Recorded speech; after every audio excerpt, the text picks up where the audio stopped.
So in applying logs, the most common application of a logarithm is that of the Richter scale. Invented in 1935, it defines how intense an earthquake is. The equation for it is that m, which would be the Richter scale rating, equals log of a divided by a0.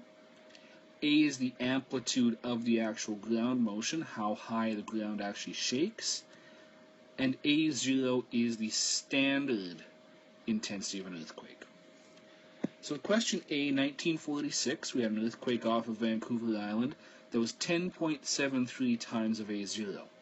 Its magnitude on the Richter scale comes from the exponent. It had a magnitude of 7.3.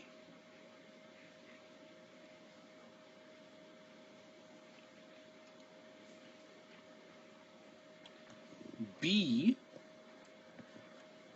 we had a Richter scale reading of 8.1 in 1949, again off of BC.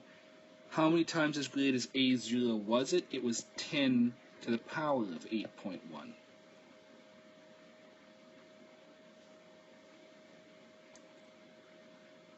C is asking us to compare both of those events. Well, to compare them, we need to know in actuality how intense both of them were.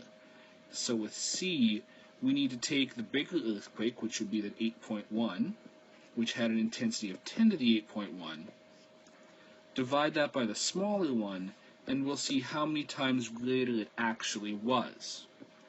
So we'll go to the graphing calculator.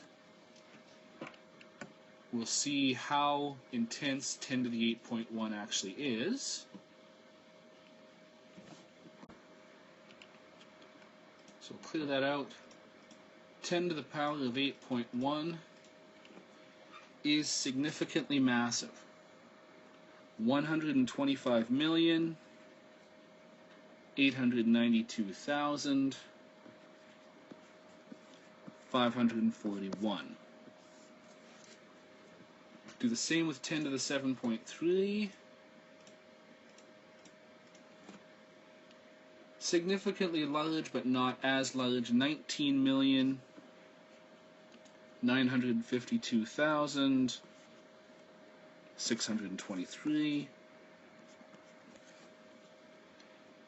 If we divide those, and just in the interest of saving time, I'll type in the shorthand version.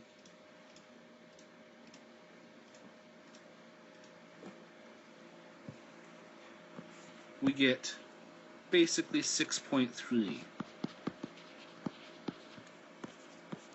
What that means is that the earthquake in 1949 was 6 times stronger than the earthquake in 1946, even though it was just a 0.8 higher reading on the Richter scale.